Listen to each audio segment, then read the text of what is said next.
Terdengar Ibu. Oke. Terdengar Ibu. Oke. Terdengar Ibu. Ya. Sebentar ya Ibu share screen dulu.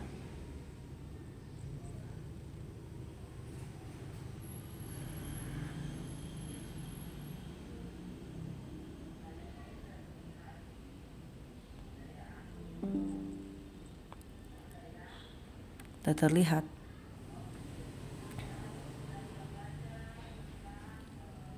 Apakah layarnya sudah terlihat? Sudah Ibu. Oke, saya besarin sedikit.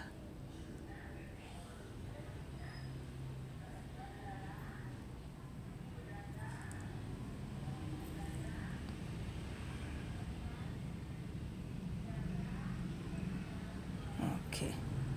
Baiklah, kemarin kita sudah belajar tentang layanan kefarmasian di apotek ya.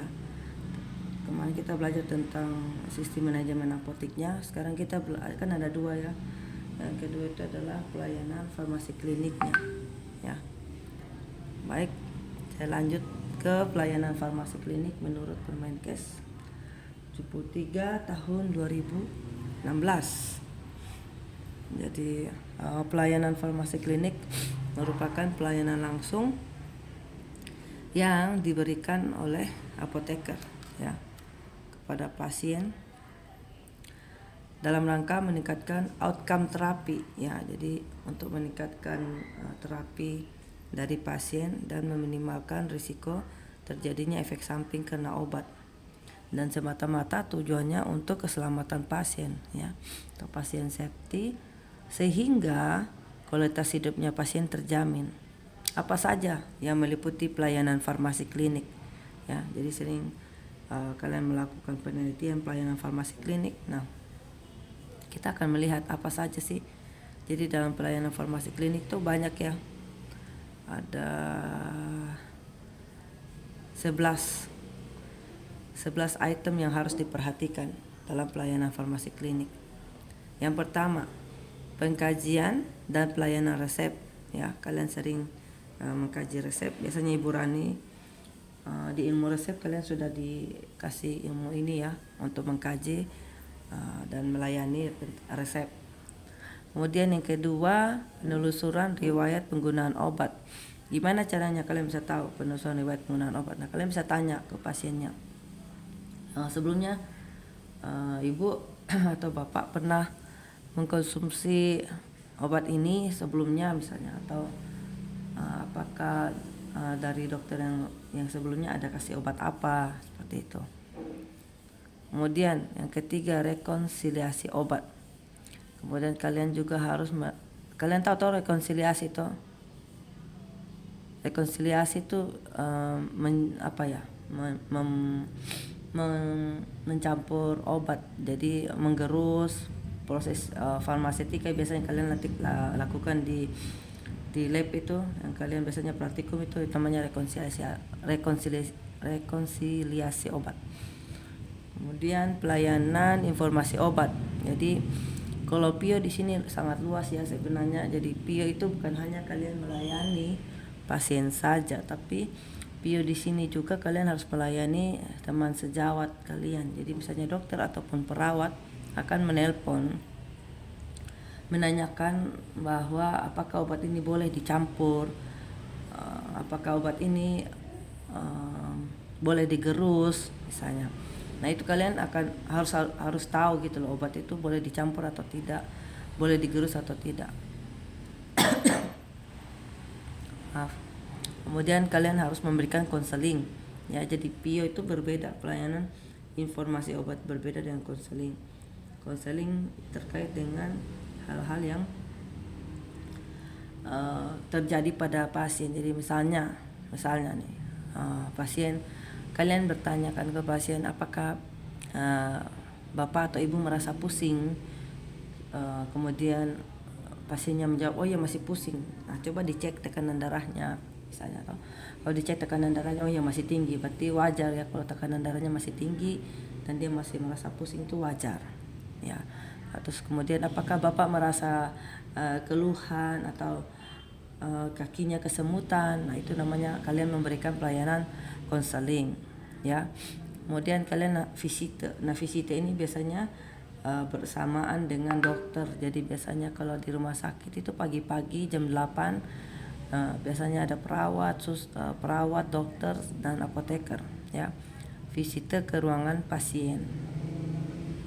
Kalau di pelayanan farmasi klinik ya di puskesmas. Di puskesmas itu kalau ada puskesmas yang nginap ya, rawat inap, itu kan pagi-pagi juga sama harus pergi visit ke pasien ya. Kemudian kalian harus melakukan pemantauan terapi obat.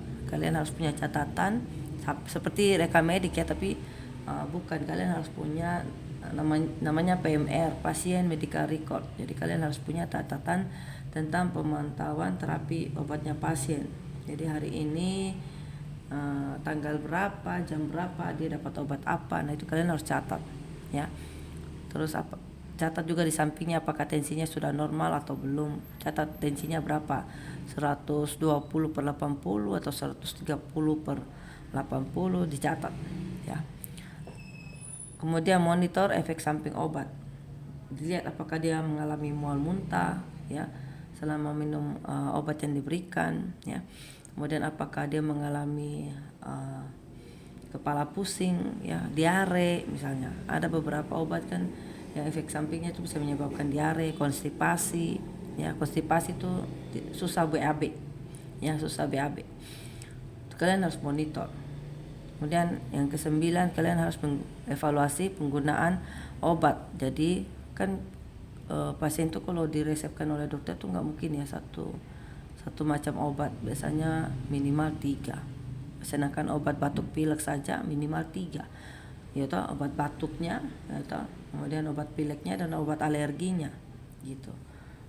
Jadi evaluasi penggunaan dari obat-obat itu ya. Kemudian dispensing, sediaan steril. Kalian harus bisa mencampur ya, mencampur sediaan steril, apakah pakai NaCl atau pakai dextrose gitu, atau pakai aqua steril aja obatnya. Nah itu kalian harus tahu. Pemantauan kadar obat dalam darah. Nah ini biasanya dilakukan pada obat-obat yang indeks terapinya sempit ya, itu harus dipantau. Kemudian kita masuk per item ya. Jadi pengkajian dan pelayanan resep. Pengkajian resep dilakukan untuk menganalisa adanya masalah terkait obat ya. Jadi kalian bila menemukan masalah ya terkait dengan obat tersebut, maka kalian harus konsultasi kepada dokter yang menulis resep tersebut ya. Apoteker harus melakukan pengkajian resep sesuai persyaratan administrasi, persyaratan farmaseutika, dan persyaratan klinis baik untuk pasien rawat inap maupun rawat jalan. Jadi kalau ada resep yang kalian rasa loh kok ini aneh resepnya ya, misalnya dokter kandungan ya toh, tapi kok dia meresepkan obat penyakit dalam misalnya, atau dokter kandungan tapi dia meresepkan obat penyakit kulit misalnya, itu harus dikonsultasikan. Jangan pasiennya menipu, jadi pasien zaman now pinter ya, suka bikin resep sendiri gitu. Terus kadang itu jumlahnya ya, kalian hati-hati, jumlahnya itu kadang aneh-aneh ya. Kalau kita yang sudah tahu bahwa harusnya obat misalnya captopril ya. Captopril itu kan diminum pasien hipertensi, biasanya diresepkan pasien penyakit dalam, pasien dari dokter penyakit dalam. Nah, terus biasanya diresepkan 30 butir kan untuk satu hari minum 3 kali ya, maka 90 butir. Ya tahu 90 butir 1 bulan. Tapi biasanya dokter pantau dulu. Biasanya dokter kalau dia baru pertama kali minum itu enggak mungkin dokter kasih 90 butir. Gitu. Jadi dokter biasanya pantau seminggu. Jadi biasanya dikasihkan 3 kali 7, berarti sekitar 20 butir ya, 21, 7 hari. Itu kalau sampai dalam resep ada 90 butir, nah itu wajib dikonsultasikan kepada dokter tersebut. Terus kalian lihat kelengkapan resepnya menyangkut apa saja. Kalian bisa lihat di situ apakah ada nama pasien, ya, apakah ada umurnya, apakah ada jenis kelamin, berat badan, ya, dan tinggi badan pasien, terutama anak, ya. Kemudian kalian harus lihat apakah ada nama dokter di situ ya, nama, kemudian apakah ada nomor izin di resepnya itu ya, ada alamat dan paraf dokter. Kalau tidak ada paraf dokter, tidak boleh dilayani resepnya. Ingat ya, tidak boleh dilayani resepnya. Kemudian tanggal resep harus ada. Kalau tidak ada tanggal, tidak bisa juga dilayani. Kemudian ruangan atau unit asal resep. Kemudian kalian harus lihat nih, tadi yang ibu sudah sampaikan persyaratan farmasetika, harus lihat nama obatnya, yaitu kemudian disuruh meraciknya dalam bentuk apa, kapsul kah atau puyer kah, ya, atau dikasih dalam bentuk strip-strip, jadi kaptropil 30 tapi masih dalam itu 30 tablet tab ya. Berarti itu tidak perlu digerus, langsung kasih aja dengan stripnya. Bentuk dan kekuatan sediaan. Nah, dokter itu biasa tahu kaptopril yang ada di pasaran itu berapa, 12,5 mg kah, 25 mg kah. Nah itu. Kalau tidak ada tertera di situ, kalian tanya ke dokter apakah mau kasih 12,5 atau 25. Ya. Terus jumlah obatnya tadi yang ibu bilang, dosis dan jumlah obatnya ya. Kalau sampai kasih 90, kalian tanya dulu ke dokter apakah benar dokter kasih 90 kepada pasien A gitu. Biasanya kalau pertama kali minum tuh pemantauannya masih kasih 21 dulu, nanti dia balik dulu dilihat lagi tensinya gitu. Tidak mungkin kasih langsung 90 kalau dia belum pernah minum ya. Kemudian stabilitasnya. Nah, ini tadi ibu bilang hati-hati apabila obat yang disalut ya, disalut gula. Jadi kalau obat yang sudah disalut gula itu jangan kalian gerus ya. Kalian bisa sampaikan ke dokter, mohon maaf ya, tapi obat ini disalut gula. Kalau disalut gula itu nggak boleh digerus. Artinya kalau dari pabrik sudah menyalutnya dengan baik ya, itu dia mengharapkan bahwa obat itu ketika masuk di dalam tubuh masih tetap memberikan efek terapi gitu. Kalau kalian sudah gerus ya, kalau kalian gerus kan otomatis dia punya lapisan luarnya itu yang membungkusnya itu kan terlepas ya, terlepas kemudian dapatlah obat intinya. Nah, obat intinya terus dia ternyata higroskopis, ternyata dia gampang menyerap air ya. Kadang itu ada obat yang higroskopis, nah itu pas digerus gitu dia basah, nah itu nggak bisa, nggak boleh kalian gerus, itu hati-hati gitu. Kemudian yang berikutnya aturan dan cara penggunaan yang seperti ibu sampaikan kemarin. Kalau misalnya kalian kasih tahu ke pasiennya itu harus pastikan bahwa pasien itu paham cara minum obatnya.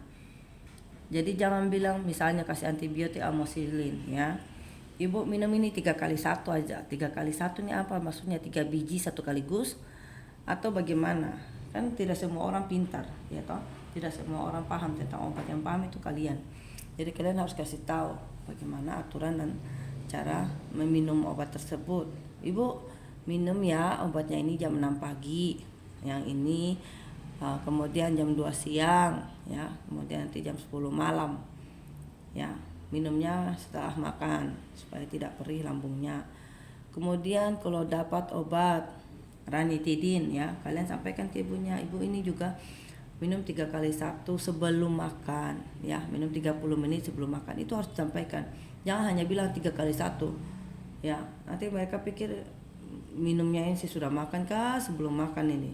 Terus kalau bisa minumnya jangan sama jus bisa, atau minumnya jangan sama susu ya, kayak gitu. Jadi kalian harus sampaikan ada obat-obat tertentu yang bisa diminum dengan susu, ada yang nggak bisa, ada yang tidak bisa diminum dengan susu ya. Sabar ya ibu. Baiklah, kita lanjut. Kemudian cara penggunaan tadi ya, kalian harus kasih tahu dia minum. Terus kemudian seperti supo atau obat vaginal misalnya, obat vaginal tuh harus dimasukkan di vagina. Nah itu harus dikasih tahu gitu. Nah pasiennya itu kadang malu kan, apalagi kalau dia dari dokter kandungan, dia nggak tahu ini mau dikasih masuk di mana, dia nggak ngerti ya toh. Kalian bilang ibu ini nanti dikasih masuk di vagina. Kalau yang obat yang kasih masuk di dubur ada lagi sendiri. Itu harus pastikan bahwa dia benar-benar memakainya miring kiri, miring kanan. Terus gimana masukinnya, harus sampai berapa dalamnya ya, harus didorong sampai ke dalam. Nah ke dalamnya itu sampai di mana? Nah sampai di misalnya kalau pakai jari telunjuk berarti harus sampai di batas garis kedua dari garis telunjuk gitu, nggak boleh di ujung saja, harus masuk sampai ke dalam. Nah kayak gitu tuh penting itu untuk dia jangan sampai keluar lagi tuh suponya begitu ya. Kalian yang pintar, jadi kalian yang harus bisa menjelaskan ke pasiennya. Sampai di sini sudah jelas kah? Halo, sampai di sini sudah jelas? Tes, halo. Jelas Ibu. Oke Ibu. Oh, baiklah, kita lanjut. Persyaratan klinis meliputi yang pertama yang harus diperhatikan itu ketepatan indikasi ya. Indikasinya, kemudian dosisnya, kemudian waktu penggunaan obat. Tadi Ibu bilang kalau antibiotik tiap 8 jam harus ditulis ya. Jam berapa ya. Kemudian dilihat dosisnya apakah sudah benar, amoxicillin untuk dosis anak ya, dosis dewasa ya. Kemudian apakah sudah benar indikasinya, apakah dia ada infeksi ya. Kayak ibu gini, ibu batuk pilek saja tapi tidak ada infeksi, makanya ibu tidak minum antibiotik. Walaupun sampai suara hilang kemarin, berapa hari itu suara hilang, ibu tidak minum antibiotik, hanya minum air hangat ya. Kemudian air jahe, jeruk nipis, dah gitu-gitu aja, nggak minum antibiotik ya. Kemudian harus perhatikan apakah ada duplikasi pengobatan ya. Jadi kalian harus pastikan bahwa pasien ini, apalagi biasanya pasien yang berumur ya, yang geriatri, itu dia tidak double obat. Double obat taunya dari mana? Ditanyakan tadi habis dari dokter penyakit dalam, iya. Terus tadi habis dari dokter saraf, iya. Terus tadi habis dari dokter, biasanya orang tua-tua tuh suka dokter saraf ya, dokter penyakit dalam, dokter tulang ya. Nah itu kalian harus memastikan bahwa obat yang dia minum ya dari dokter A, dokter B, dokter C itu tidak double. Artinya dari dokter A misalnya dia kasih paracetamol misalnya karena ada demam misalnya, kemudian dari dokter B juga kasih paracetamol. Nah itu tidak boleh karena ada double di situ paracetamol. Atau misalnya bukan paracetamol, dia kasih obat analgesik juga misalnya asam mefenamat misalnya ya. Kemudian di dokter C juga ternyata dia kasih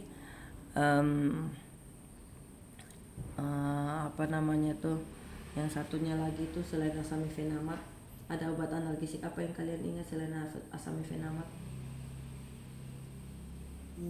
Ada ingat nggak obat analgesik apa? Paracetamol Ibu. Yang lainnya ada indomethacin ya toh. Ada apa lagi? Ibuprofen, apa lagi? Diclofenac Ibu. Ya, diclofenac. Jangan sampai di dokter satunya lagi kasih diclofenac ya toh. Jadi harus perhatikan jangan sampai dia dapat 3 macam paracetamol, diclofenac, terus dia dapat lagi asam mefenamat ya. Itu sudah double tuh. Kemudian perhatikan apakah dia ada alergi atau tidak ya. Jadi jangan sampai si pasiennya tuh alergi dengan obat yang diberikan ya. Itu bisa bikin shock anafilaktik, bisa bikin dia sesak napas bisa ya toh. Kemudian dia gatal-gatal bisa ya, kulitnya kemerahan ya. Dan kita harus menghindari reaksi obat yang tidak diinginkan. Kemudian berikutnya harus memperhatikan kontraindikasi ya. Jadi apakah dia punya riwayat yang menyatakan bahwa dia alergi ya dengan obat tersebut. Kemudian diperhatikan interaksi obat terutama pada pasien geriatri ya. Interaksi obatnya pasti banyak karena pasti lebih dari 3 macam obat diberikan gitu. Kemudian pelayanan resep dimulai dari menerima resep ya toh. Kemudian memeriksa ketersediaannya. Kalian akan mengecek ya, kalau kalian punya komputer ya, kalian akan ngecek di komputer ya apakah obat A, B, C yang ada dalam resep ada di dalam komputer ya toh. Kalau ada berarti sediaan aslinya juga ada pasti itu di dalam di ruangan racik ya. Kemudian kalian harus menyiapkan sediaan farmasi tersebut ya. Kemudian kalian kalau ada pemesanan alkes ya, ada pemesanan bahan medis, kalian harus menyiapkannya ya. Misalnya kateter apa segala macam itu harus disiapkan. Biasa kalau di puskesmas atau rumah sakit kan biasanya minta.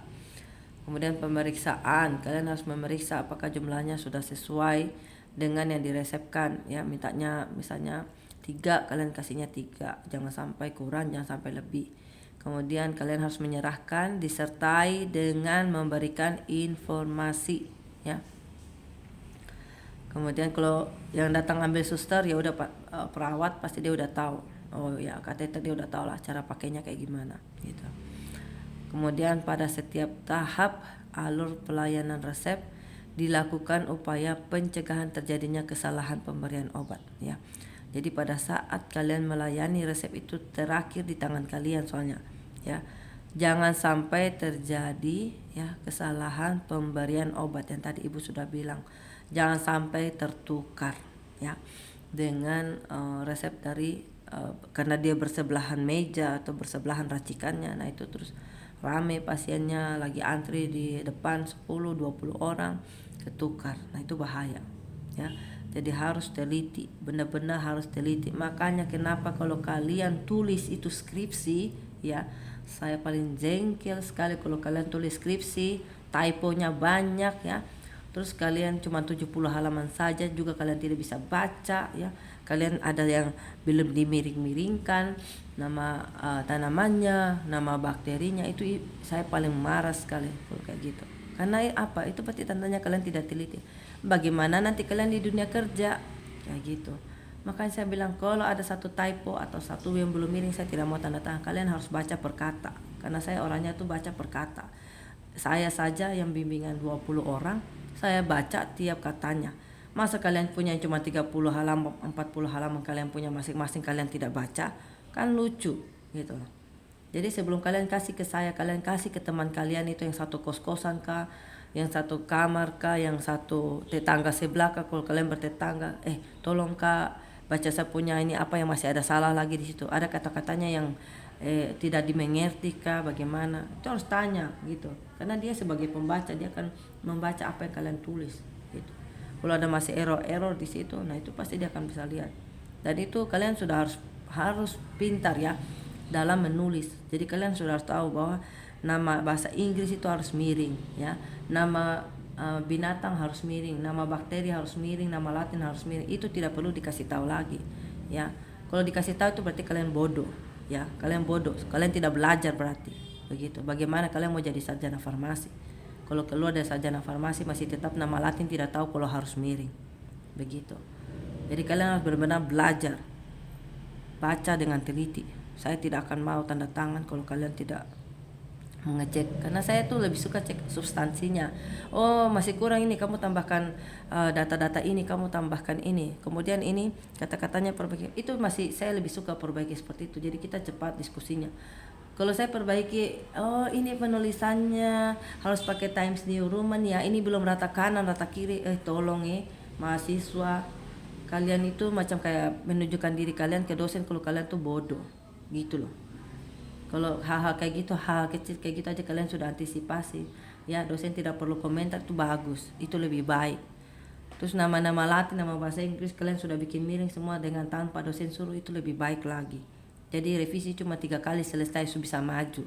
Jadi karena kita cuma membahas tentang substansinya saja. Oh ya, sebaiknya harus ada ini, harusnya dikeringkan pakai apa, kemudian dihaluskannya harus tulis di situ pakai apa. Nah kayak gitu kan lebih cepat kita bahasnya, tidak sampai yang lama-lama gitu. Saya dulu aja dengan dosen pembimbing nunggunya dari pagi, dari jam 8 pagi sampai jam 2 siang baru ketemu ya. Tapi ketemu dengan beliau cuma 5 menit ya, 5 menit saja setiap anak karena kami antri. 5 menit saja dia hanya sampaikan kamu perbaiki A, B dan C ya, sudah selesai, keluar. Nggak ada mau tanya ini ibu mau cek dari halaman 1 sampai halaman terakhir halaman 70, tidak ada. Ibu dosen pembimbing kami tuh nggak ada mau ngecek kayak gitu. Jadi nanti kalau saat penilaian kalian maju sidang Terus saat penilaian ternyata masih banyak typonya, masih belum dimiring-miring, ya udah nilainya berkurang gitu. Bisa saja dapat C, bisa. Zaman kami tuh maju sidang dapat C itu biasa aja gitu. Jadi itu adalah nasib yang tidak bagus ya buat yang tidak memeriksa dengan baik. Itu artinya anaknya yang nggak teliti, itu anaknya tidak memperhatikan hal-hal sepele yang harusnya dia perhatikan karena dia sarjana farmasi nantinya. Jadi dosen kami tuh sudah berpikir bahwa ketika kalian keluar dari kalian dikasih gelar sarjana farmasi, nah mereka sudah tahu bahwa kalian tuh orangnya sudah teliti, sudah bisa memperhatikan hal-hal detail dengan baik ya.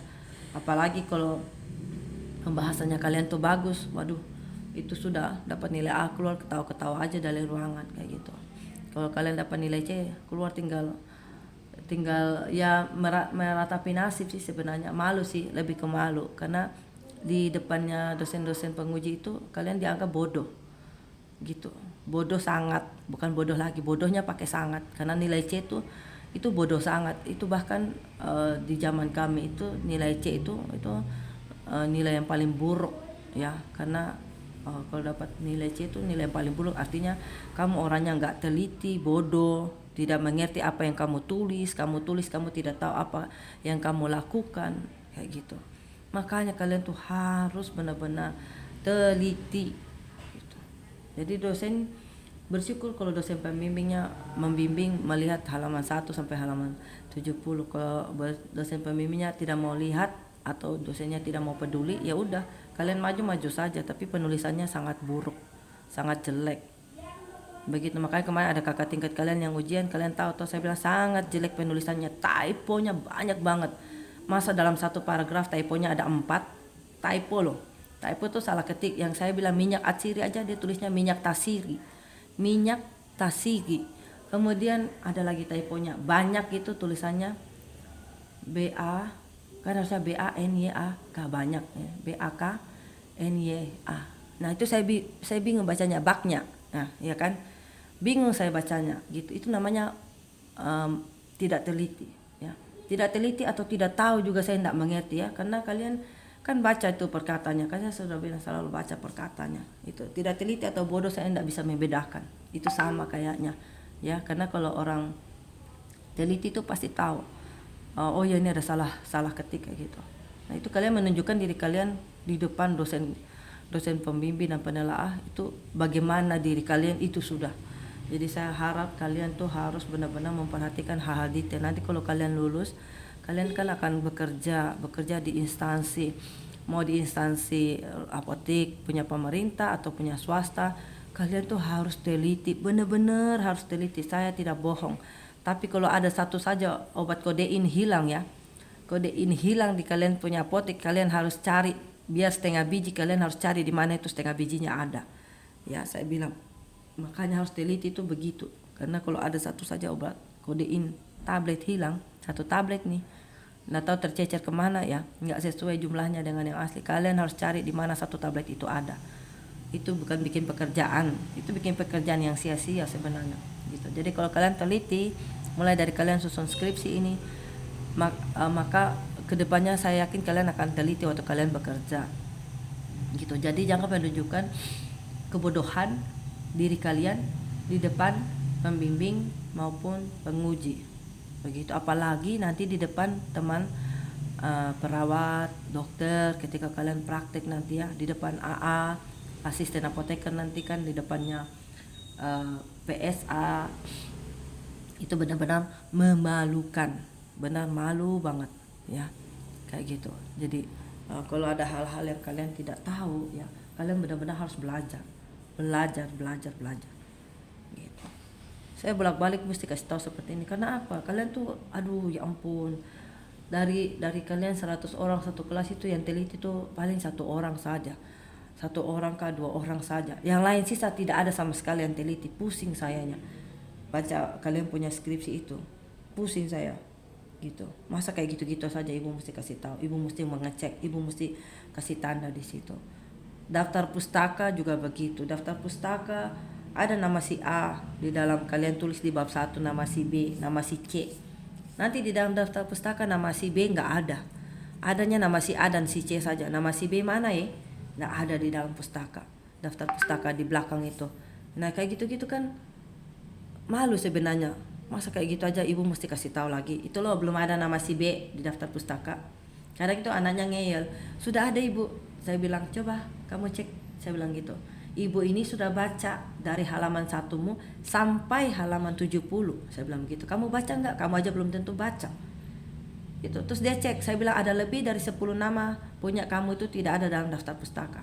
Mari kita cek sama-sama. Mulai saya cek dari halaman 1, halaman 2 sampai halaman 70. Dan benar lebih dari 10 nama tidak ada dalam daftar pustaka. Makanya saya bilang sama dia, kamu itu ya sudah bodoh. Saya langsung bilang gitu, bodoh, nggak teliti lagi. Saya paling jengkel kalau anak yang ngeyel begitu, paling nggak suka saya. Ya itu sudah menunjukkan kebodohannya depan saya. Gitu. Saya sudah kasih tahu tapi kamu tetap ngeyel kan. Jadi mari kita periksa supaya kamu tahu bahwa kamu itu tidak teliti dan bodoh. Saya gitu. Saya orangnya to the point saja kalau bicara. Saya tidak suka bicara di belakang. Jadi saya langsung bicara di depan kamu. Gitu. Mari kita periksa. Saya tidak suka juga kalau bilang orang bodoh terus ternyata tidak gitu. Saya nggak mau gitu. Jadi mari kita periksa dan kita cek sama-sama. Baru dia bilang, oh iya betul ibu tidak ada. Iya. Karena saya sudah baca, kamu aja belum baca. Saya bilang begitu. Jengkel kan saya. Itu bikin emosi pagi-pagi hari gitu. Itu bikin mood tidak bagus sampai siang, sampai sore, sampai malam gitu. Nah kalau sudah menemukan hal gitu, sudah saya tidak mau bimbingan lagi setelah anak itu, karena nanti bikin bete, bikin saya jengkel. Nanti ke anak yang berikutnya nanti jadinya dia nggak salah, jadi saya cari salahnya gitu.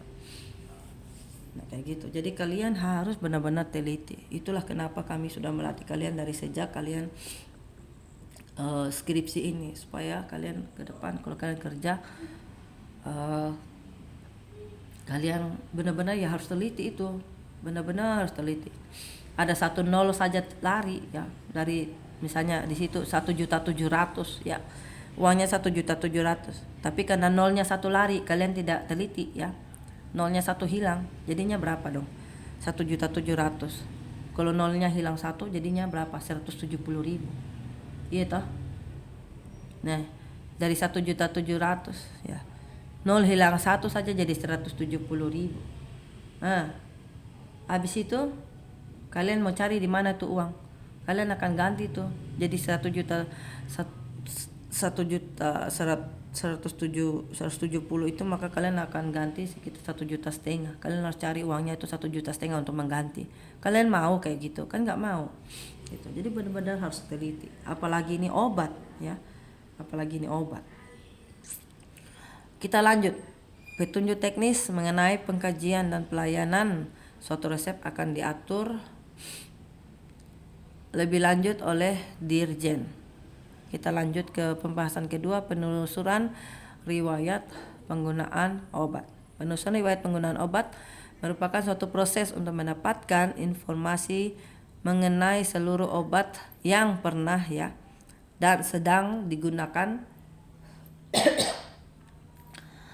Riwayat pengobatan dapat diperoleh dari wawancara ya, tadi ibu bilang tanyakan kan ke pasien, dan data rekam medik pasien atau pencatatan penggunaan obat pasien. Kalau dia pasiennya udah langganan ke tempat kamu, harusnya kalau ibu biasanya ibu catat pasien hipertensi, pasien DM ya, yang pasien saraf ya, biasanya itu mereka punya obat. Mereka tuh kan harus mengkonsumsi obat-obat DM, hipertensi itu kan seumur hidup. Jadi mereka harusnya punya catatan tersendiri di saya gitu. Jadi saya pasti catat namanya si A, si B, si C. Bagaimana perkembangan tensinya dia, bagaimana pola hidupnya dia sekarang kayak gitu. Saya sudah punya catatan gitu. Terus dia pernah pakai obat apa saja dari dokter siapa saja pun bahkan saya tahu gitu.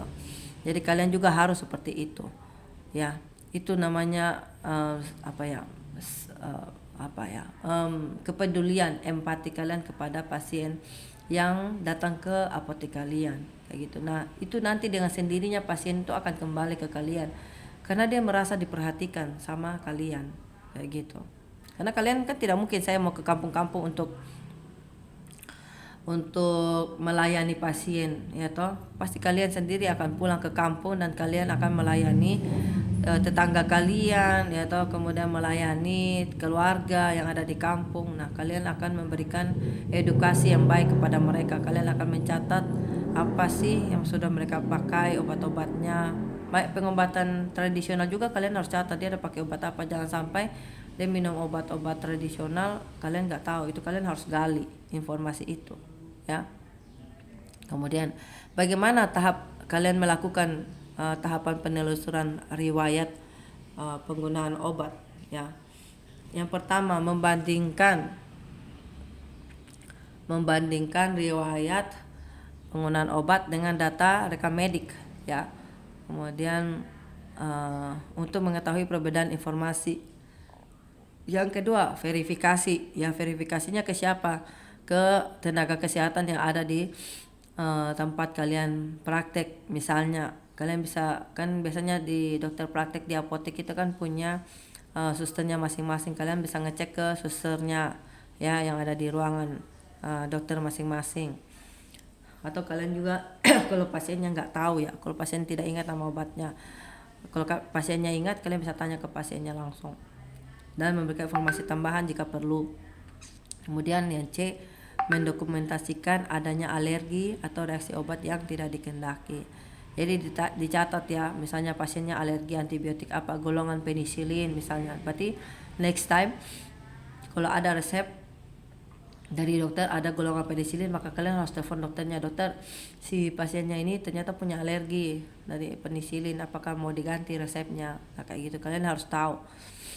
Jangan kalian pikir apoteker jadi ya udah yang penting melayani resep dari dokter udah aman dah. Itu belum tentu, karena dokter belum tentu juga menggali informasi seperti ini. Nah, tahap terakhir kan ada di kalian.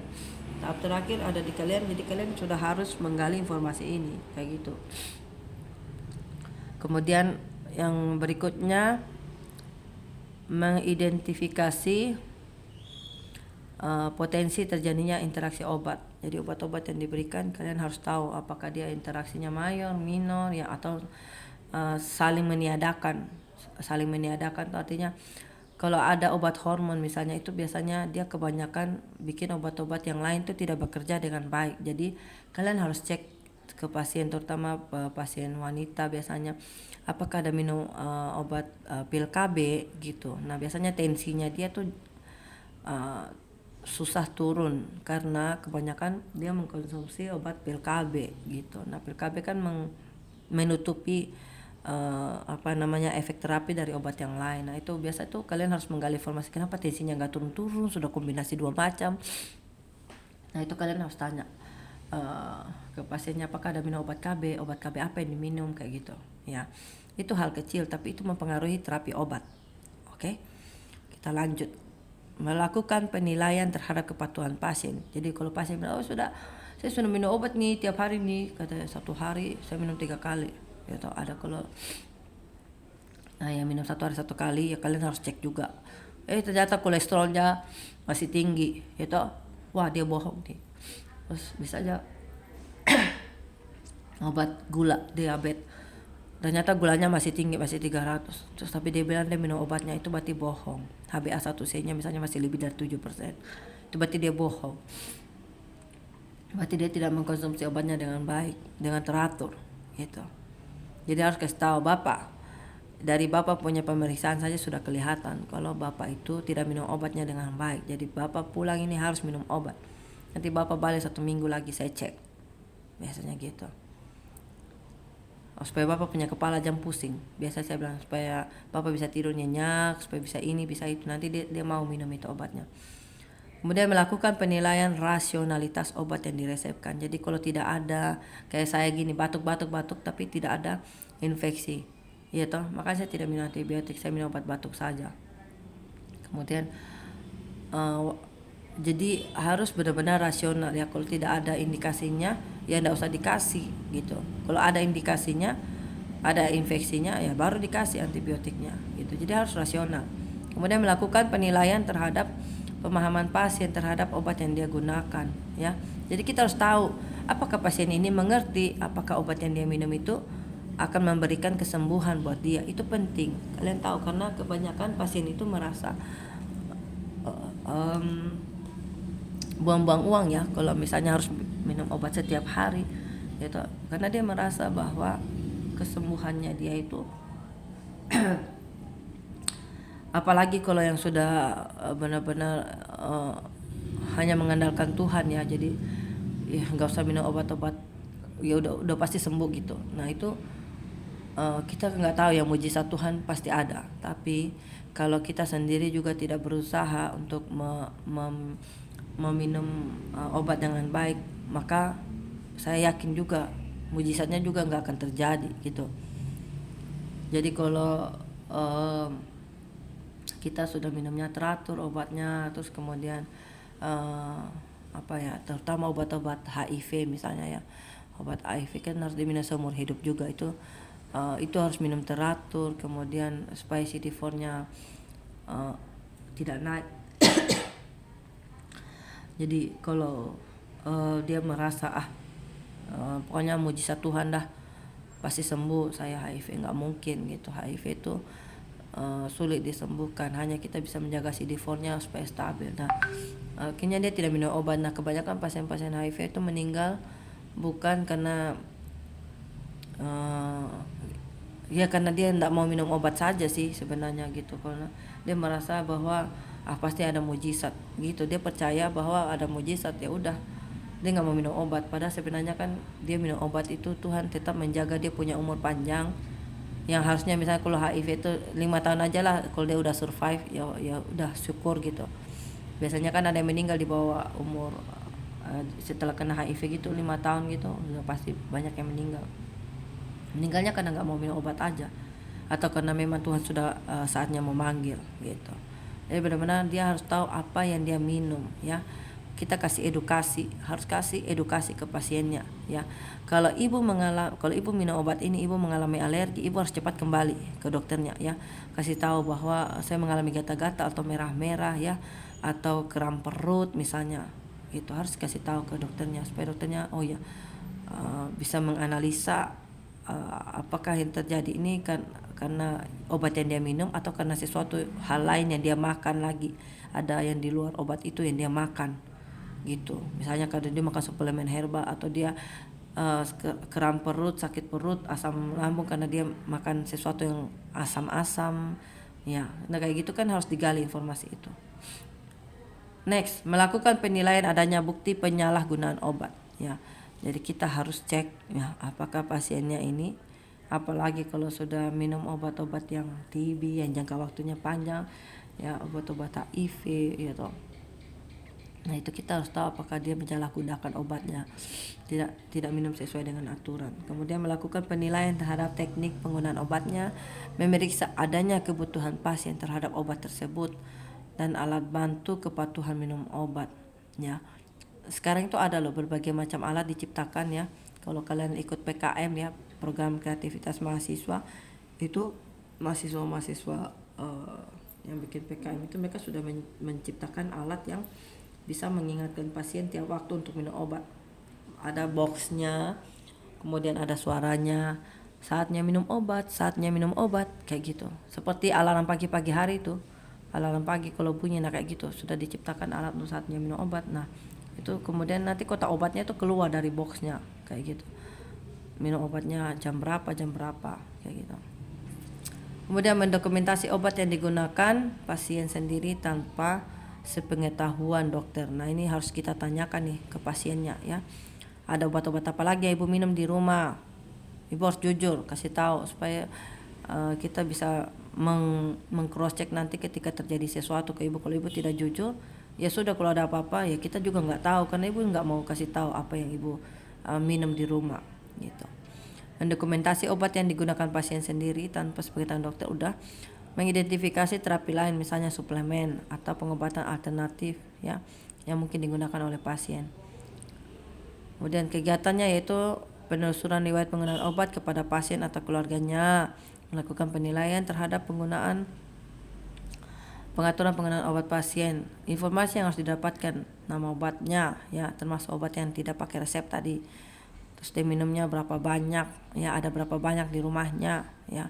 Kemudian untuk apa itu dia minum obat itu, misalnya kalau saya kan banyak tuh obat-obat Cina di rumah saya, ada antibiotik, ada obat batuk, ada obat batuk yang dari Cina punya juga saya punya di rumah gitu.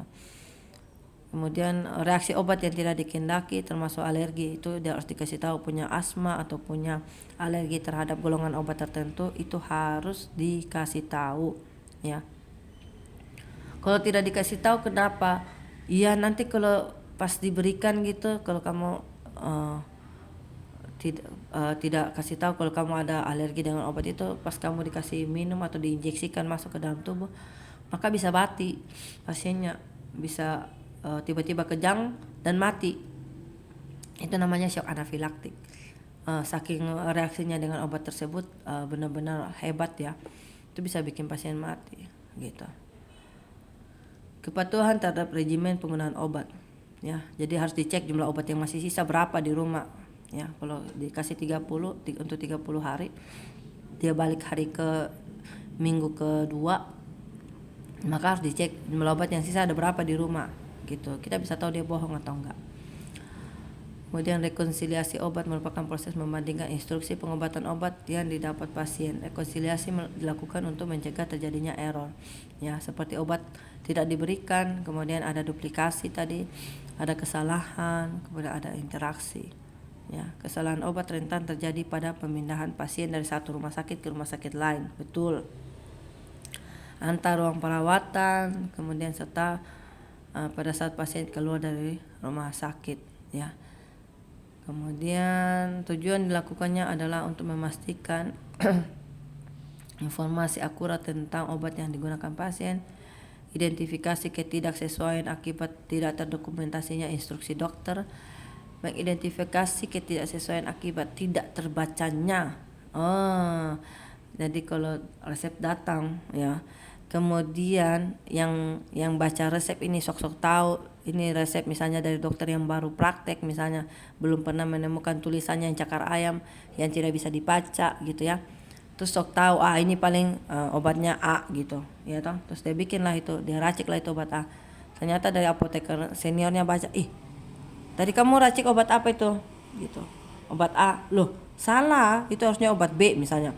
Nah itu kan gawat ya toh, karena kalau biasanya baru pengalaman, baru kerja gitu ya, itu biasanya jarang bisa baca resepnya langsung, nanti perlahan-lahan baru bisa baca resep, nanti belajar dari yang sudah bekerja lama di apotek tersebut. Oh ini ternyata tulisannya A, ini tulisannya B gitu. Jangan sok tahu, kalau tidak tahu baca resepnya jangan sok tahu ya, tanya kepada yang sudah biasa baca resep di situ. Kalau dokter baru biasanya mereka akan telepon dokternya, dokter yang ini tulisannya tidak terbaca dengan baik, ini apa obatnya gitu. Tapi kalau yang sudah dokter lama-lama tuh apoteker yang ada di situ sudah bisa baca, walaupun cuma garis straight gitu, sudah bisa baca tuh apotekernya. Oh itu tulisan dokter A, itu obat B itu biasanya kayak gitu. Kemudian tahap rekonsiliasi, mengumpulkan data segala macamnya, nama obat, frekuensinya, kemudian apakah obat perlu diganti ya toh, apakah mau dilanjutkan atau dihentikan, terus punya riwayat alergi atau tidak. Kemudian pada saat baca resepnya juga ya, obat yang ada pada pasien, rekap medik, data obat yang digunakan tidak lebih dari 3 bulan sebelumnya. Kemudian nah ini data obat yang digunakan tidak lebih dari 3 bulan sebelumnya gitu. Jadi pasien tuh kalau bawa resep itu kadang 1 tahun sebelumnya dia bawa lagi obatnya itu, dia bawa kopi resepnya. Nah itu harus dikonsultasikan lagi ke dokternya apakah masih bisa diracik kayak gitu. Kemudian semua obat yang digunakan oleh pasien baik resep maupun obat termasuk semua herba harus dilakukan proses rekonsiliasi. Kemudian dilakukan komparasi apakah cocok ya atau tidak ya dengan data-data yang ada. Kemudian melakukan konfirmasi kepada dokter jika menemukan ketidaksesuaian dokumentasi. Yang tadi saya bilang, kalau kalian baca resep itu, kalau sudah terbiasa baca ya, kalau ada pasien yang datang dengan bawa resep yang aneh-aneh ya, mintanya sekian butir misalnya, minta alprazolam 30 butir misalnya, itu resep yang aneh itu gitu ya. Apalagi dia datang dengan bawa kopi resep, itu aneh. karena nggak mungkin aplas orang pakai kopi resep ya gitu. Jadi tidak usah dilayani resepnya gitu. Kalau kalian merasa mencurigai ada yang tidak betul dengan resepnya, kalian bisa bilang kembali lagi kakak ke dokternya lagi supaya dokternya kasih obatnya. Kami tidak bisa melayani resepnya ini gitu. Kalaupun dia tetap ngotot harus dilayani gini-gini, nggak punya obatnya pak, gitu aja selesai gitu. Jangan kalian layani kalau ada kopi resep ya yang masuk di apotek kalian obat-obat narkotika, itu nggak boleh, nanti kalian masuk penjara. Itu salah, secara aturan salah ya. Harus resep asli yang harus dokter tulis kalau obat narkotik psikotropika gitu. Bila ada ketidaksesuaian maka dokter harus dihubungi kurang dari 24 jam ya. Hal yang harus dilakukan adalah apoteker menentukan adanya perbedaan tersebut, mendokumentasikannya dengan alasan menghentikan, menunda atau mengganti ya. Kemudian memberikan tanda tangan, tanggal dan waktu dilakukan rekonsiliasi tersebut. Kemudian komunikasi ya, jadi harus komunikasi dengan teman sejawat ya, dengan sesama apoteker atau dengan asisten apoteker, kemudian dengan dokter, dengan perawat dan dengan pasien dan keluarga pasien ya. Kemudian pelayanan informasi obat yang tadi itu ibu sudah sampaikan, kalian melayani harus ini. Jadi kalian memberikan informasi obat itu, memberikan informasi rekomendasi obat yang independen, akurat, tidak bias dan harus terkini. Ya, makanya selalu ibu bilang cari jurnal tuh 5 tahun terakhir, karena nanti kalian akan terbiasa ketika kalian kerja, ketika ada dokter tanya obat A, obat B, obat C, kalian udah terbiasa cari jurnal tuh jurnal yang terbaru dan komprehensif yang dilakukan oleh apoteker kepada dokter, kepada teman sejawat apoteker, kepada perawat dan profesi lain, serta kepada pasien dan pihak lain yang ada di rumah sakit, misalnya kepada metrep misalnya ya. Kemudian PIO bertujuan menyediakan informasi mengenai obat, menyediakan informasi untuk kebijakan ya, mengambil kebijakan di rumah sakit, misalnya untuk penyediaan alkes dan bahan-bahan medis habis pakai ya, terutama juga bagi tim komite farmasi ya, tim FT. Jadi ada namanya, kalau kalian di rumah sakit nanti ada menyusun formularium, nah itu ada tim FT di situ terlibat. Kemudian menunjang penggunaan obat yang rasional. Kemudian apa saja sih kegiatannya PIO? Itu menjawab setiap pertanyaan yang masuk. Jadi setiap pertanyaan itu wajib kalian jawab terkait obat. Makanya kalau bikin kegiatan PIO ini jarang ada di apotek, karena dibutuhkan keahlian khusus ya, keahlian khusus terkait PIO ini. Jadi waktu kami S2 itu baru kami diajarin gimana caranya mencari data, terus kemudian pokoknya melakukan segala macam analisis dari data yang ada, baru kita ambil kesimpulan untuk oh ya ini aja dok obatnya gini gitu. Kalau baru selesai sarjana farmasi terus buka PIO itu nggak mungkin, ilmunya masih dangkal sekali, masih sedikit sekali.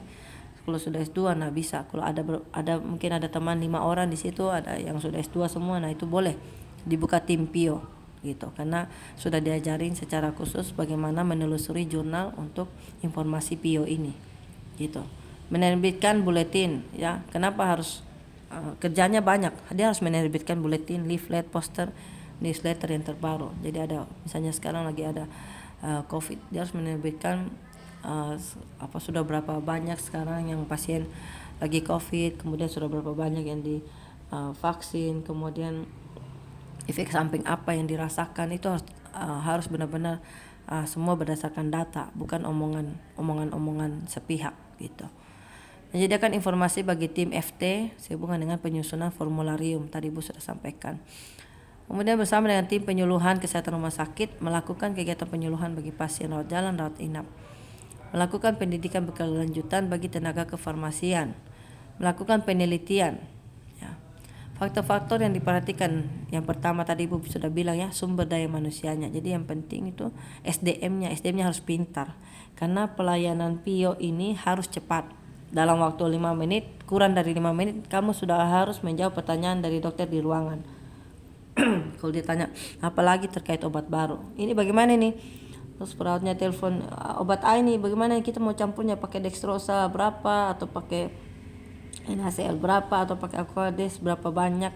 Kemudian penyuntikannya gimana, ini apa intramuskular, intravena atau drip. Kalau drip berapa tetes per menit, itu harus hitung, harus cepat dihitung gitu. Dan jawaban harus dikasih dalam waktu kurang dari 5 menit. Ya, makanya kenapa saya bilang pertama itu orangnya harus pintar. Jadi yang duduk di PIO itu bukan orang sembarangan. Saya kasih tahu sama kalian, itu orang pintar yang taruh di situ, yang ditaruh di situ. Karena dia harus cepat mencari jurnal, dia apalagi terkait obat baru, terus dia harus cepat menginformasikan kepada tenaga medis yang membutuhkan informasi tersebut. Kemudian tempat, yang kedua tempat, harus ada tempat khusus pelayanan PIO. Jadi dulu waktu kami di rumah sakit Dr. Sutomo itu sudah ada tempat khusus pelayanan PIO.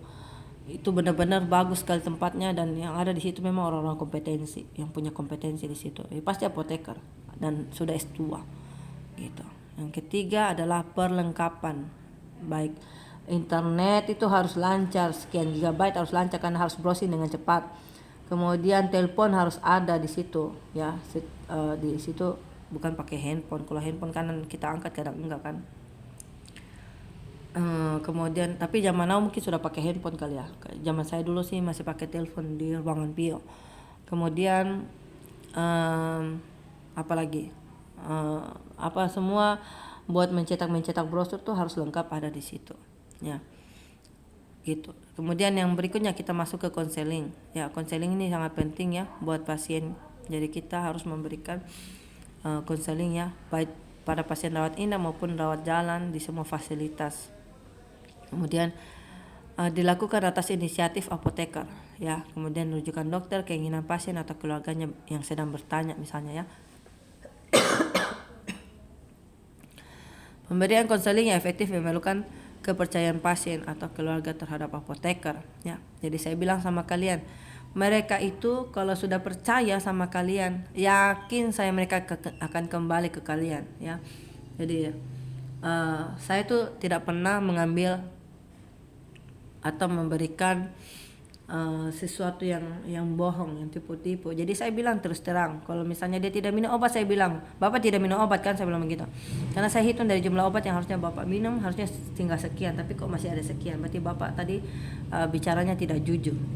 Nanti dia akan bilang, iya saya memang kadang itu ada bolong-bolong. Nah betul kan, pulang Bapak harus minum dengan teratur. 1 minggu Bapak harus kembali kayak gitu. Jadi walaupun saya berkata seperti itu, tapi pasien saya tuh banyak yang kembali ke saya.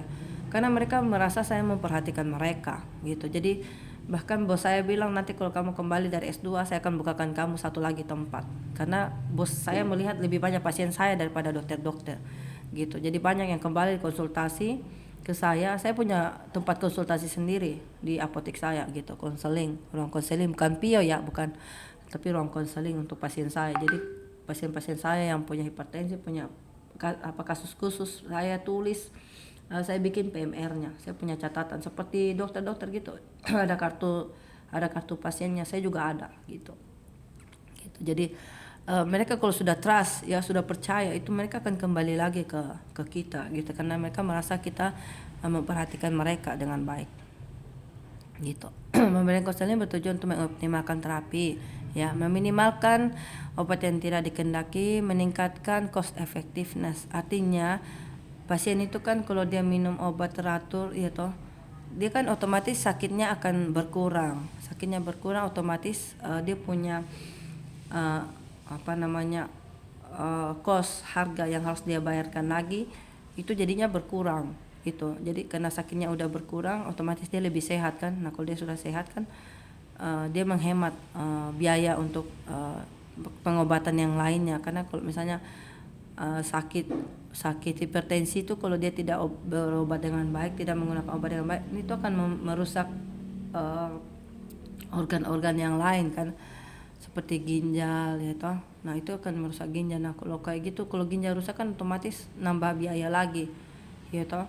Kalau ginjalnya bisa kita cegah untuk tidak rusak, kenapa enggak gitu loh ya. Secara khusus konseling obat ditujukan untuk meningkatkan hubungan ya, terutama kepercayaan antara apoteker dengan pasien, menunjukkan perhatian ya, serta kepedulian terhadap pasien, empati kita ya, membantu pasien mengatur dan terbiasa dengan mengkonsumsi obatnya, membantu pasien mengatur dan menyesuaikan penggunaan obat dengan penyakitnya, meningkatkan kepatuhan, ya, kepatuhan pasien dalam menjalani pengobatan, mencegah dan meminimalkan masalah terkait dengan obat. Kemudian meningkatkan kemampuan pasien dalam memecahkan masalahnya dalam terapi, mengerti permasalahan dalam pengambilan keputusan, membimbing dan mendidik pasien dalam menggunakan obatnya sehingga tujuan pengobatannya tercapai. Ya. Kegiatan yang dilakukan apa? Ya komunikasi dong, ya toh. Harus ada komunikasi yang terjalin antara kita apoteker dengan si pasien atau tenaga teknis dengan pasien. Terus mengidentifikasi tingkat pemahaman pasien dengan menggunakan 3 prime question, ya.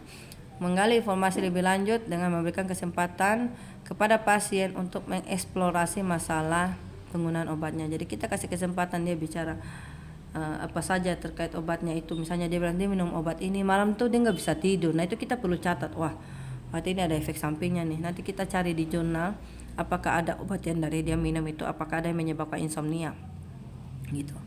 Melakukan verifikasi akhir dalam rangka mengecek pemahaman pasien. Jadi kita harus tanyakan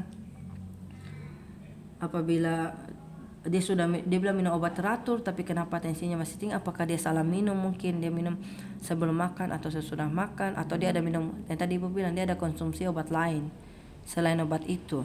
Nah itu kita harus cek. Kemudian kita harus dokumentasi, ya. Kemudian pasien-pasien khusus yang harus kita perhatikan, anak-anak, kemudian pasien geriatri,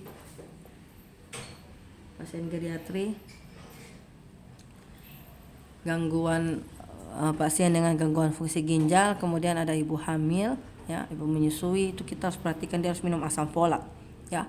Asam folat harus dikonsumsi supaya menghindari bayinya NTD, ya.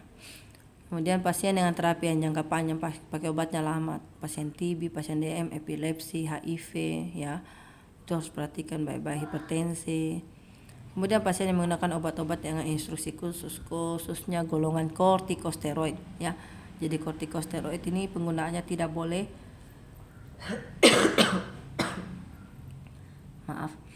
tidak boleh dihentikan langsung. Ingat baik-baik, tidak boleh langsung stop, ya, tapi harus diturunkan dosisnya perlahan-lahan, ya, namanya tapering off, artinya dosisnya harus diturunkan perlahan-lahan sampai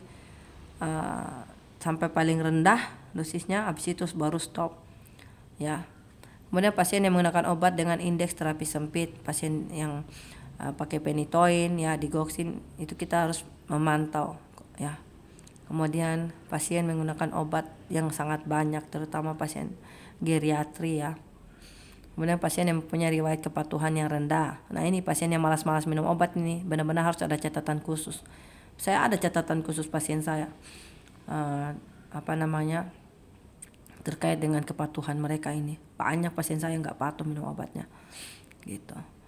Sarana dan peralatan ruangan untuk tempat konseling, kemudian ada kartu pasien tadi ibu bilang, ya, pasien medical record itu ibu punya. Nanti kalian bisa cari kok, itu banyak itu contoh-contohnya PMR pasien medical record di Google. Kemudian visit, ya, kita lakukan dengan dokter, dengan perawat, ya, setiap pagi. Kemudian pemantauan terapi obat, apa yang dipantau kita kaji, ya, pemilihan obatnya, kemudian dosisnya, cara pemberian obatnya, responnya bagaimana, kemudian apakah ada efek samping. Yang kedua, pemberian rekomendasi, ya, terkait ada permasalahan dari obat tersebut. Misalnya dia alergi dari obat golongan penisilin, nah kita kasih rekomendasi obat lain, antibiotik lain yang bisa membunuh kuman itu juga, ya. Jadi harus punya spektrum untuk membunuh kuman itu, gitu. Cari yang bukan dari golongan penisilin.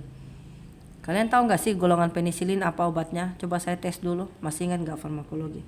Apa obatnya golongan penisilin? Halo? Ada yang masih ingat? Amoxicillin, Ibu. Amoxicillin, oke. Apa lagi? Yang punya cincin beta lactam deh. Yang punya cincin beta lactam apa aja? Amoxicillin, penisilin, apa lagi? Apa lagi? Oh, yang lain tidur ya? Ini nih, kalau kuliah online ya begini nih, yang lain pada tidur. Halo? Halo? Penicillin Ibu. Sudah, penicillin sudah, amoxicillin sudah. Apa lagi? Apa lagi? Cephalosporin Ibu. Ya, betul, cephalosporin. Jadi dari obat-obat yang ada ini, kalau dia alergi di situ di golongan penicillin, maka kalian jangan kasih juga cephalosporin. Ya. Karena sama dia punya cincin beta lactam yang sama gitu. Jadi kalian harus kasih di luar golongan ini. Apa contohnya bisa dikasih? Golongan apa? Bisa kasih obat apa misalnya? Kayak quinolone gitu Ibu. Ya, quinolone betul, Cipro misalnya. Ya, betul karena dia bukan golongan beta lactam. Betul. Bagus. Berarti sudah bisa lulus sarjana farmasi kalau begitu.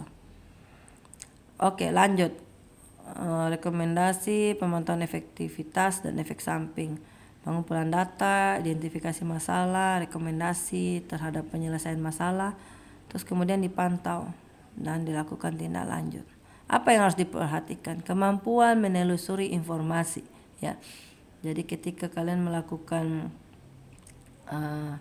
pemantauan PTO ini terhadap pasien, ya, pemantauan terapi obat terhadap pasien, maka kalian harus punya kemampuan dasar dulu, ya, untuk menilai penilaian kritis, ya, yang kita sudah pelajari di farmakoterapi, ya, critical appraisal. Jadi bagaimana kita bisa mempunyai kemampuan untuk menilai dan memutuskan pengobatan terhadap pasien, dan terutama berdasarkan bukti, ya. Buktinya dari mana? Dari penelitian, ya. Jadi jurnal-jurnal yang kita sudah dapatkan itu ada kan evidence base-nya, bukti bahwa sudah dilakukan penelitian terhadap sekian ribu pasien, ternyata yang bagus itu obat A gitu. Kemudian kita harus jaga informasi ini jangan sampai bocor, jangan mulut ember. Nanti kasih tahu dan tetangga sebelah, oh tadi saya ketemu pasien namanya si A, oh dia ada kena HIV, oh ternyata dia begini. Itu nggak boleh. Jadi mulut itu harus dijaga baik-baik, ya. Supaya kita bisa dapat kepercayaannya pasien tuh, mulut jangan ember gitu. Diam aja, cukup kamu aja yang tahu gitu.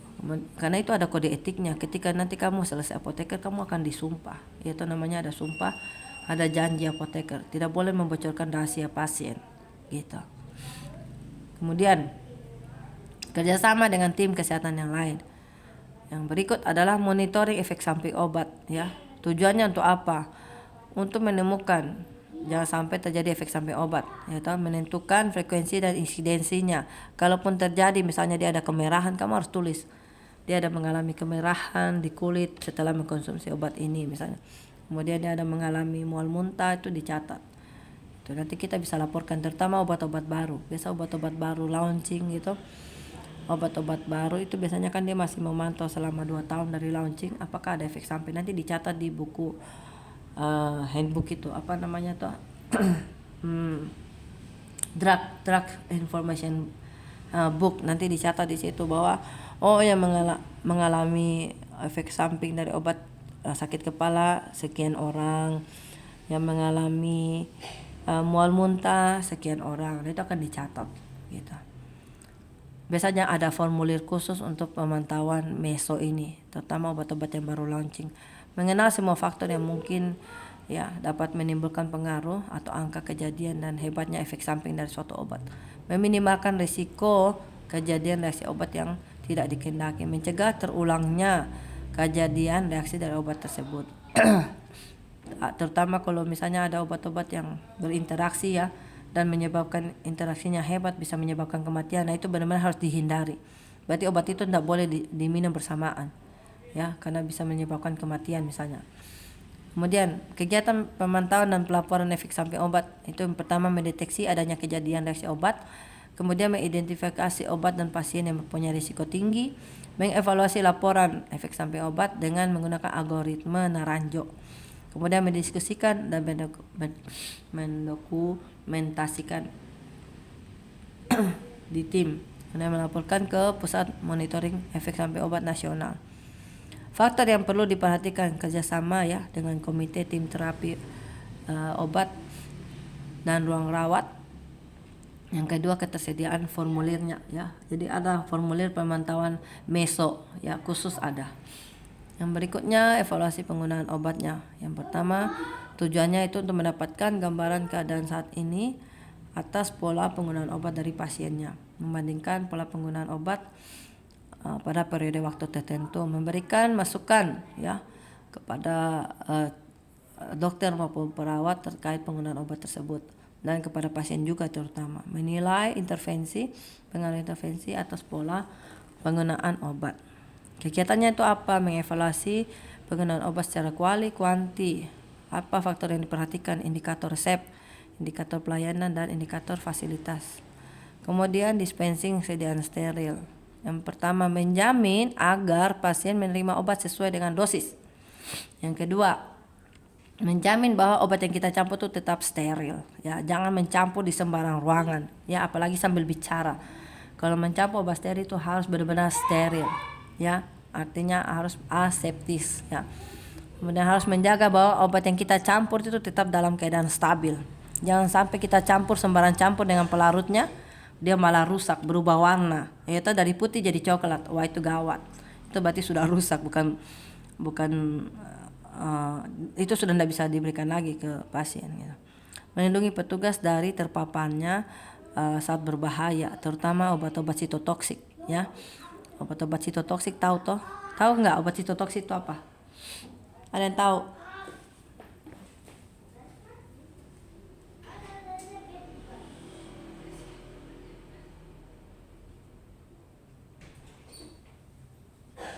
Ada yang tahu obat sitotoksik itu apa? Ada yang tahu nggak? Hello? Obat-obat kanker itu loh, sitostatik. Obat-obat sitostatik itu obat-obat kanker ya. Jadi benar-benar harus diperhatikan dispensing dari obat-obat kanker ini ya. Jangan sampai petugas yang mencampur jadi terpapar ya, obat-obat sitostatikannya, obat-obat kansernya, nanti malah dia yang kena kanker gitu ya. Jadi harus benar-benar mematuhi protokol. Makanya untuk mencampur obat-obat kanker itu tidak semua orang dikasih kewenangan, karena hanya yang terlatih yang boleh mencampur. Ketika obatnya jatuh misalnya, itu bagaimana cara menangani ketika dia jatuh, nggak langsung diambil apa segala macam, nggak boleh gitu. Itu ada prosedurannya. Menghindari terjadinya kesalahan pemberian obat ya. Kegiatan dispensing ya meliputi apa? Pencampuran obat suntik ya. Apakah dicampur sediaannya ke dalam intravena, ke dalam infus, boleh enggak? Itu apakah langsung diinjeksi langsung? Dalam melarutkan sediaan intravena dalam bentuk serbuk dengan pelarut yang sesuai. Tadi Ibu bilang harus tahu, harus mencampurnya dengan apa? Aquadis, NaCl atau dextrosa. Mengemasnya menjadi sediaan siap pakai, jangan lupa dikasih label. Faktor yang diperlukan tuh ruangannya harus khusus, tidak ruangan sembarangan. Dia harus punya lemari pencampuran namanya biological safety cabinet, itu yang level berapa? Level 2 kah? Minimal ya level 2 atau level 3. Terus dia harus punya HEPA filter, itu pasti dalam rumah sakit ya, terutama pencampuran obat steril. Makanya di apotek itu nggak mungkin nyampur obat steril, jarang ada, karena harus punya ruangan HEPA filter, dan itu mahal ya. Mahal sekali alat itu, HEPA filter. Kemudian penyiapan nutrisi parenteral ya. Kegiatan dalam dispensing mencampur karbohidrat, protein, segala macam, ada N berapa. Mengemas ke dalam kantong khusus ya. Kemudian tim yang terdiri dokter, apoteker, perawat, dan ahli gizi, sarana, prasarananya, ruangannya. Kemudian dia harus punya itu lagi, BSC biological safety cabinet. Kemudian kantong khusus untuk mencampur nutrisi parenteral. Penanganan sediaan sitostatik yang tadi Ibu bilang harus, atau obat-obat kanker itu harus orang terlatih ya. Di sini ada tertulis ya, tenaga farmasi yang terlatih. Karena jangan sampai yang nggak mengerti datang iya ya, terus dicampur-campur lah itu obat sitostatik itu, nanti malah kena kanker sendiri gitu ya. Jadi harus yang sudah terlatih. Dengan pengendalian keamanan terhadap lingkungan kalau sudah habis dicampur, kemudian mau dibuang di mana,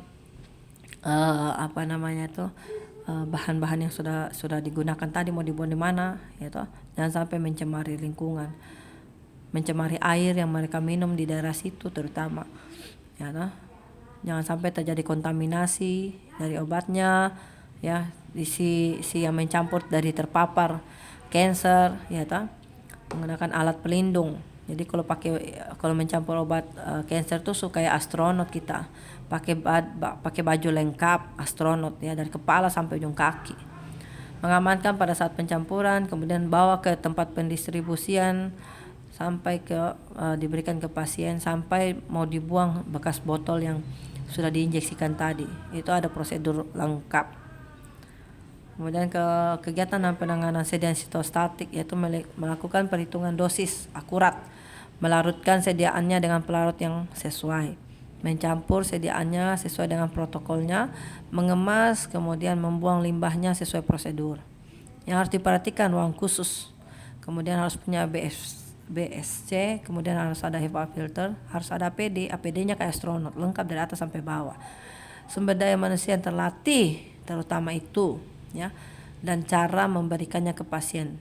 Jadi tidak semua orang bisa menginjeksikan obat kanker ini, ya. Ada perawat khusus juga yang sudah dilatih untuk menyuntikkan obat kanker. Yang ke-11, pemantauan kadar obat dalam darah, ya, untuk mengetahui ada berapa kadarnya dalam darah, ya, atau untuk merekomendasikan dosis selanjutnya nanti ke dokternya. Dokter, di dalam darahnya masih ada sekian, berarti abis ini diturunkan aja atau dinaikin aja dosisnya karena di dalam darahnya kurang nih, misalnya. Gitu. Mendiskusikan nanti kepada dokter untuk melakukan persetujuan terhadap pengobatan selanjutnya. Menganalisis hasil pemeriksaan kadar obat dalam darah dan memberikan rekomendasi, ya. Gitu. Terutama obat-obat yang tadi yang indeks terapi sempit itu phenytoin, digoxin, ya, itu perlu pemantauan. Kemudian manajemen risiko pelayanan farmasi klinik. Beberapa risiko yang berpotensi terjadi, ya. Yang pertama, faktor risiko yang terkait karakteristik kondisi klinik dari pasien, menyangkut umur, kemudian gender, etnik, ya, beda etnik biasanya beda dosisnya, ya. Kemudian ras, status kehamilan, ya. Biasanya ibu-ibu hamil tuh, ya, karena ada obat-obat tertentu yang dipengaruhi oleh lipofilitas, jadi dipengaruhi oleh kadar lemak di dalam darah. Nah, biasanya ada obat-obat tertentu yang pada usia kehamilan tuh susah larutnya atau gampang larutnya, gitu. Jadi perhatikan. Kemudian status nutrisinya, ada obat-obat tertentu yang harus ada ikatan protein tinggi. Nah, itu diperhatikan, jangan sampai dia nggak punya protein, kita kasih obatnya, gitu, tidak ngefek karena tidak ada yang ngangkut obat itu ke dalam sel. Kemudian lihat status imunnya bagaimana, yaitu CD4 kalau untuk pasien-pasien HIV. Dilihat fungsi ginjalnya gimana, bone kreatininnya gimana, ya, apakah sudah apakah tinggi atau tidak, kayak gitu. Nah, kalau tinggi itu berarti perhatikan obat-obat yang diberikan ketika pasiennya punya fungsi ginjal sudah tidak bagus, ya, atau kalian harus memperhatikan jangan sampai obat tersebut di metabolisme di ginjal, karena kalau di metabolisme di ginjalnya lagi rusak, ya kan, berarti obatnya nggak bisa di metabolisme dengan baik, jadinya nggak punya efek terapi yang baik jadinya. Sama, perhatikan juga fungsi hati, ya. Kemudian faktor risiko terkait penyakit pasien, ya, ada 3 faktor: tingkat keparahan, kemudian persepsi pasien terhadap tingkat keparahannya, kemudian tingkat cedera yang ditimbulkan oleh keparahan penyakit. Kemudian yang ketiga adalah faktor risiko yang terkait farmakoterapi, ya. Farmakoterapi pasien meliputi apa saja: toksisitas, profil reaksi obat yang tidak dikehendaki, rute dan teknik pemberian, persepsi pasien terhadap toksisitas, rute dan teknik pemberian, dan ketepatan terapi, ya. Setelah melakukan identifikasi terhadap risiko yang potensial terjadi dalam melaksanakan pelayanan farmasi klinik, maka apoteker harus mampu melakukan analisis, ya, analisis secara kuali, kuanti, semi kuanti, ya, kemudian melakukan dan semikuali melakukan evaluasi tersebut, mengatasinya, ya, melakukan evaluasi kemudian mengatasi, melakukan sosialisasi terhadap kebijakan pimpinan rumah sakit, mengidentifikasi pilihan tindakan, menetapkan kemungkinan pilihannya, menganalisis risiko yang mungkin ada,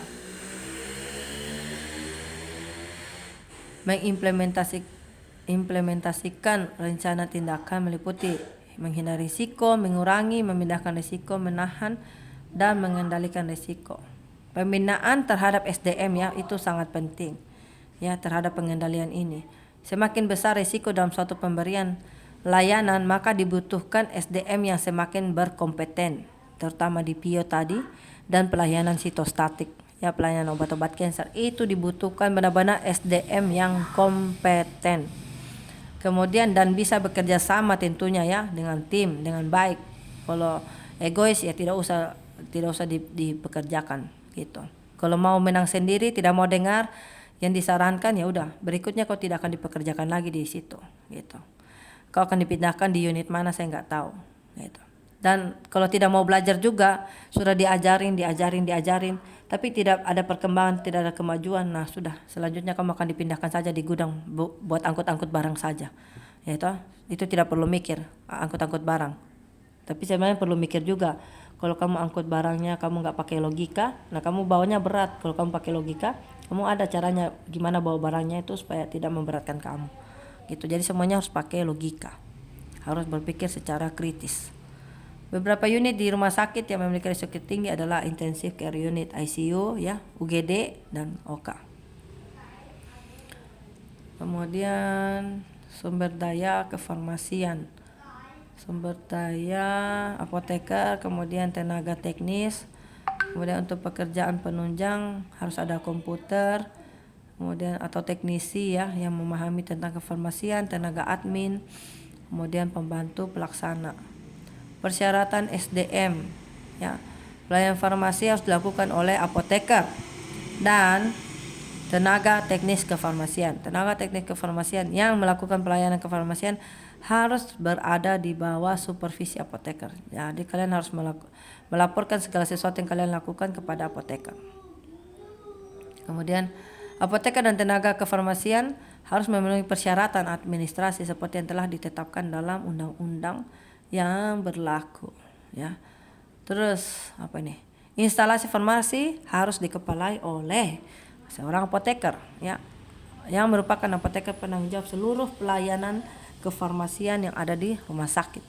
Kepala instalasi farmasi diutamakan telah memiliki pengalaman bekerja minimal 3 tahun, ya. Jadi jangan baru datang, baru lulus apoteker, datang pulang di sana di rumah sakit mau minta jadi instalasi, belum ada pengalaman suminta jadi kepala instalasi. Belajar dulu 3 tahun, pelajari semua dulu di situ, pelajari bagaimana cara kerja mereka di sana, perbaiki sistemnya. Nanti ketika kamu menjabat, perbaiki sistem yang ada supaya menjadi lebih baik gitu. Jangan sok-sok baru pulang apoteker semua jadi kepala. Berikut beban kerja dan kebutuhan diperhatikan, ya. Beban kerja, dalam menghitung beban kerja perlu diperhatikan faktor yang berpengaruh pada kegiatan tersebut, kapasitas tempat tidur, ya, dan bed occupancy rate, kemudian jumlah dan jenis kegiatan farmasi yang dilakukan, jumlah resep yang masuk, ya, dan atau formulir permintaan obatnya per hari. Terus perhatikan volume sediaan farmasi, alat kesehatan dan bahan medis. Perhitungan beban kerja, jadi perhitungan kebutuhan apoteker berdasarkan beban kerja pada pelayanan tersebut, ya, meliputi pelayanan farmasi manajerial, pelayanan farmasi klinik dengan aktivitas mengkaji resep, menelusuri riwayat obat, rekonsiliasi, pemantauan PTO, pemberian PIO, konseling, edukasi, visit. Idealnya dibutuhkan, ya, tenaga apoteker dengan rasio 1 apoteker dengan 30 pasien. Ya sama nih kayak kita di kampus. 1 dosen perbandingannya dengan 22 sampai 25 mahasiswa. Itu kesanggupannya kita. Tapi untuk saat ini perbandingannya kita itu 1:60. Bayangkan 2 kali lipat pekerjaannya kita yang ada di farmasi Uncen ini dosennya. Bebannya sangat berat. Itu makanya kenapa saya paling jengkel kalau mahasiswa janjian ya, janjian sama saya sudah sediakan waktu tapi tidak ada yang datang. Oh itu nanti next time biar aja kalian yang cari saya. Kemarin saya kalau sudah sediakan waktu berarti kalian harus cepat datang. Kalau selain itu soalnya saya pasti punya waktu yang lain untuk melakukan kegiatan yang lain gitu ya. Jadi rasionya 1:30. Kemudian perhitungan kebutuhan apoteker berdasarkan beban kerja pada pelayanan farmasi rawat jalan meliputi manajerial, farmasi klinik, pengkajian resep, kemudian pencatatan penggunaan obat, konseling dibutuhkan 1:50 pasien, itu rawat jalan ya. Kemudian apoteker untuk kefarmasian rawat inap, kebutuhan diperlukan untuk pelayanan di unit logistik ya, unit produk steril, unit informasi obat dan lain-lain, tergantung pada jenis aktivitas dan tingkat cakupan pelayanan yang dilakukan di instalasi farmasi. Selain kebutuhan apoteker untuk pelayanan kefarmasian di rawat inap, rawat jalan, diperlukan juga masing-masing satu orang apoteker untuk kegiatan pelayanan kefarmasian di ruang tertentu. Yang pertama di UGD, yang di ICU, yaitu NICU dan PICU. Kemudian di pelayanan informasi obat. Kemudian pengembangan staf dan program pendidikan ya. Setiap staf di rumah sakit harus diberi kesempatan untuk meningkatkan pengetahuan dan keterampilan. Peran kepala instalasi farmasi dalam pengembangan staf dan program pendidikan meliputi menyusun program orientasi staf baru, yaitu pergi kasih sekolah, yaitu staf-stafnya itu perlu sekolah juga dong. Kalau masih S1 semua, masih apoteker semua, maka dijadwalkan tahun ini berangkat 2 orang untuk pergi S2 kayak gitu ya, supaya SDM-nya semakin meningkat. Nanti supaya ada pelayanan pionnya, ada pelayanan yang lain-lainnya gitu, yang kompeten di situ. Kemudian penelitian dan pengembangan ya. Jadi di rumah sakit juga dilakukan penelitian. Dia mengamati kan apa yang terjadi di situ. Untuk apa? Untuk perubahan kebijakan nantinya gitu. Kemudian apa lagi? Apoteker juga berperan dalam uji klinik ya. Obat yang dilakukan di rumah sakit dengan mengelola obat-obat yang diteliti sampai dipergunakan oleh subjek penelitian dan mencatat reaksi obat yang tidak dikehendaki. Sarana dan peralatan ya. Jadi peralatan yang kita butuhkan semua tadi yang sudah disebutkan tuh harus ada ya. Bagaimana kalau kita mau melakukan pelayanan tapi sarananya tidak tersedia? Fasilitas utama yang pertama harus ada ruang kantor ya toh. Ada ruang pimpinan, ruang staf, ruang kerja, ruang pertemuan. Kemudian yang kedua adalah ruang penyimpanan sediaan farmasi, alkes dan bahan medis habis pakai ya. Jadi harus ada tempat buat nyimpan. Nanti diperhatikan apa saja, diperhatikan kondisi sanitasinya, kebersihannya, itu jangan sampai banyak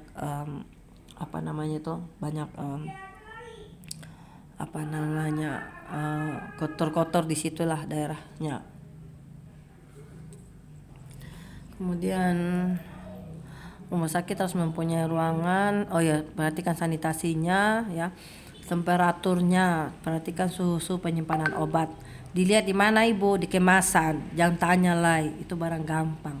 Lihat di kemasan masing-masing ada ditulis kok suhunya disimpan di mana, tuh ada di setiap kemasan obatnya. Untuk menjamin, kemudian dihindari ya dari sinar matahari langsung, perhatikan kelembabannya, perhatikan ventilasinya. Kemudian jangan sampai produknya terkontaminasi dari produk-produk yang lain atau bahan-bahan yang lain.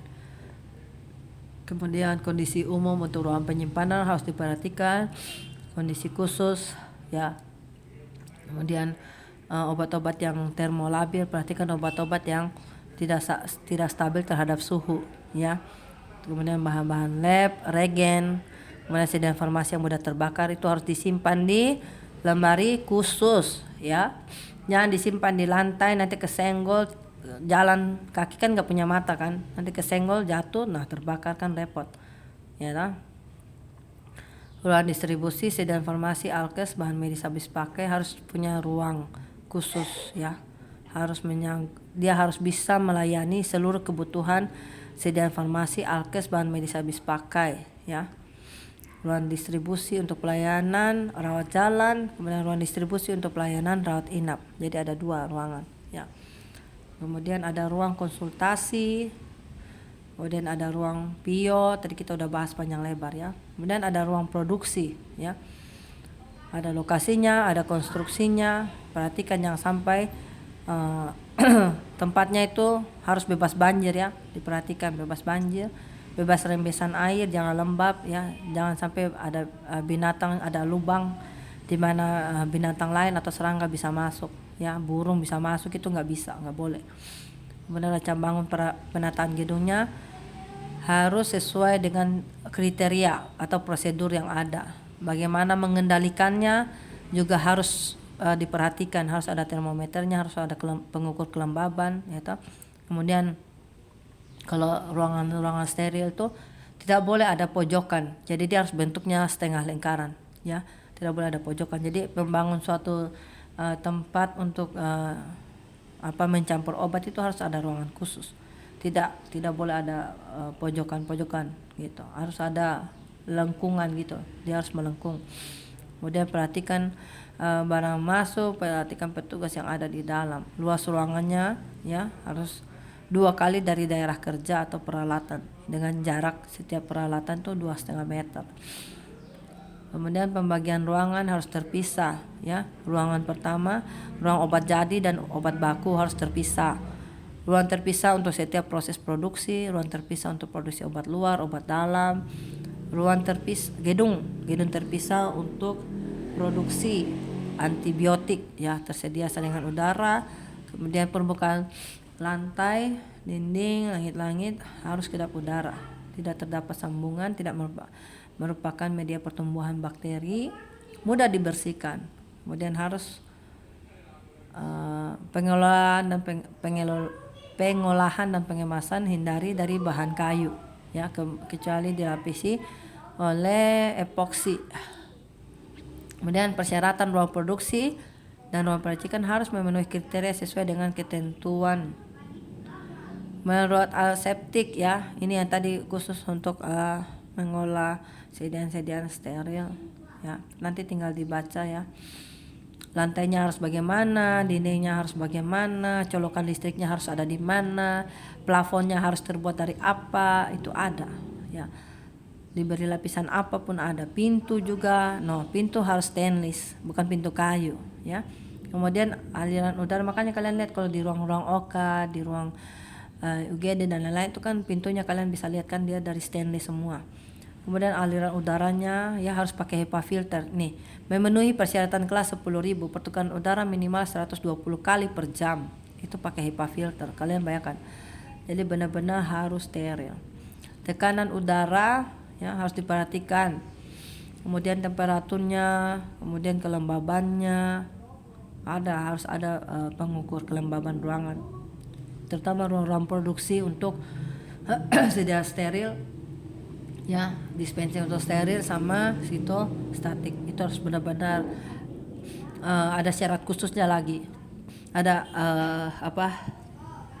yang ada dibahas lagi nanti persyaratan khususnya. Tadi laboratorium ya, laboratorium khusus farmasi.